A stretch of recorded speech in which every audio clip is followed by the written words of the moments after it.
Right breaking news చూస్తున్నాం. BRS కు మరో బిగ్ షాక్ తగిలింది. మాజీ స్పీకర్ బాన్సువాడ ఎమ్మెల్యే పోచారం శ్రీనివాస్ రెడ్డి కాంగ్రెస్ పార్టీలో చేరారు.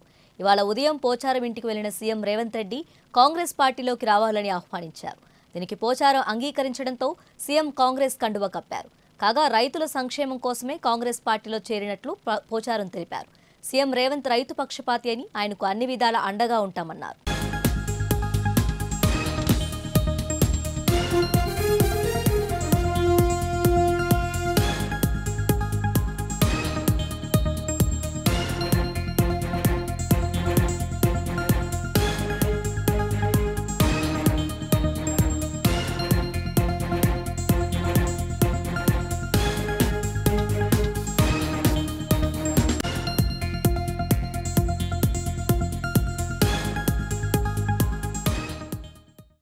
వాటిని అధిగమించి చిన్న వయసులోనే ధైర్యంతో ముందుకెళ్తూ రాష్ట్రాన్ని ముందుకు తీసుకెళ్తా ఉన్నారు. వారిని నేను మెచ్చుకుంటా ఉన్నాను, అభినందిస్తా ఉన్నాను. వాళ్ళ కేబినెట్ కూడా అభినందిస్తా ఉన్నాను. కాబట్టి మంచి ఆలోచనతో వారు వచ్చారు. నేను కూడా మంచి ఆలోచనతోటే నా జీవితంలో రాజకీయంగా నేను ఆశించేది ఏం లేదు. నేను ఆశించేది రైతు సంక్షేమం.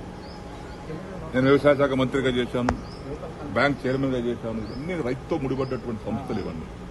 కాబట్టి రాష్ట్ర ప్రగతిలో వారు చేసేటువంటి అభివృద్ధికి, వారు సంకల్పించినటువంటి కార్యక్రమాలకు చేదోడు వాదోడుగా ఉండి రాష్ట్ర ప్రగతి కోసం, రైతు ప్రగతి కోసం అందరం కలిసికట్టుగా సమీక్షగా కృషి చేస్తాం. పొంగులేటి గారు కూడా, శ్రీనివాసరెడ్డి గారు కూడా పాత మిత్రులే మాకు. వారు రెవెన్యూ శాఖ మంత్రిగా మంచి పోర్ట్ఫోలియో వారి దగ్గర ఉంది. వారి సహకారంతో, అందరి సహకారంతో రాష్ట్ర ప్రగతిలో అందరం పాల్పంచుకుందాం. ఆ సందర్భంలోనే గౌరవనీయులు మన గౌరవ ముఖ్యమంత్రి రేవంత్ రెడ్డి గారి యొక్క నాయకత్వంలో బలపరుస్తూ ఈరోజు అందరం కలిసి రాష్ట్ర భవిష్యత్తు కోసం పనిచేస్తామని మనం చేస్తాం. మీ చేరికను కొంతమంది అడ్డుకునే ప్రయత్నం చేశారు. స్వయంగా ఒక మాజీ ఎమ్మెల్యే మీ గేట్లు దోచుకుంటూ లోపలికి వచ్చే ప్రయత్నం చేశారు. దీన్ని ఎలా చూస్తున్నారు? ఒక్కొక్కరి అభిప్రాయం ఒక్క తీరు ఉంటుంది.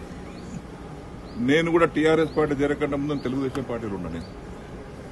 ఆనాడు తెలుగుదేశం పార్టీ నుంచి టీఆర్ఎస్ పార్టీ రావడానికి గల కారణాలు ఏందో ఆనాడుండే. మరి అప్పుడు కూడా వచ్చాను కదా. మరి అసలు నేను ముందు నా రాజకీయ భవిష్యత్తు మొదలైతే కాంగ్రెస్ పార్టీతోనే కండువా కప్పుకొని రాజకీయాలు చిన్నప్పుడు మీ వయసులో వచ్చాను. మళ్ళా కాంగ్రెస్ పార్టీ, తెలుగుదేశం పార్టీలో 27 సంవత్సరాలు ఉన్నాను. దాని తర్వాత టీఆర్ఎస్ పార్టీలో ఉన్నాను. ఇప్పుడు చివరగా రేవంత్ రెడ్డి గారు చేస్తున్నటువంటి కార్యక్రమాలకు నేను మెచ్చి, నచ్చి, ఆకర్షితులై వారిని బలపరచాలి, వారి నాయకత్వం బలపరచాలి. యువకులు వారిని మనం మంచి విధంగా సమర్థించినట్టయితే రాష్ట్రం బాగుపడుతుంది. వారికి ఓపిక ఉంది, వయసు ఉంది. ఇంకా 20 ఏళ్ళు రాష్ట్రానికి నాయకత్వం వహించేటువంటి ఓపిక వారికి ఉంది. అటువంటి వారిని మనం ప్రోత్సహించాలి. మాకేం అవసరం లేదు, మా వయసు అయిపోయింది, మేమే ఇంకా పదవుల కోసం, దానికోసం, దీనికోసం కాదు. పనిచేసేటువంటి నాయకులను సమర్థించాలి గట్టిగా, మనస్ఫూర్తిగా ఉద్దేశంతో వారి వెంబడి ఈరోజు రావడానికి సిద్దపడ్డాను. వారిని కూడా భగవంతుడు ఆశీర్వదించాలని ఆశీర్వదిస్తా ఉన్నాడు. దేవతలు పైనుంచి దీవిస్తున్నారు. చూడండి ఎంత శుభసూచకమా. కాబట్టి భగవంతుడు ఆశీర్వదిస్తున్నాడు. కాబట్టి వారి నాయకత్వం నేను పనిచేయడానికి సిద్ధంగా.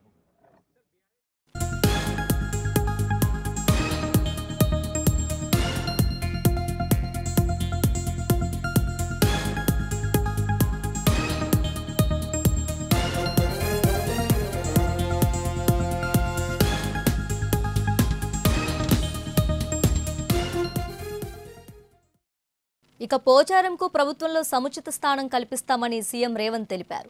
రైతుల సంక్షేమం కోసం ప్రభుత్వం చేపట్టే చర్యల్లో పోచారం సూచనలు తీసుకుంటామని చెప్పారు. అదేవిధంగా బాన్సువాడ నియోజకవర్గ అభివృద్ధికి సహకరిస్తానని చెప్పారు.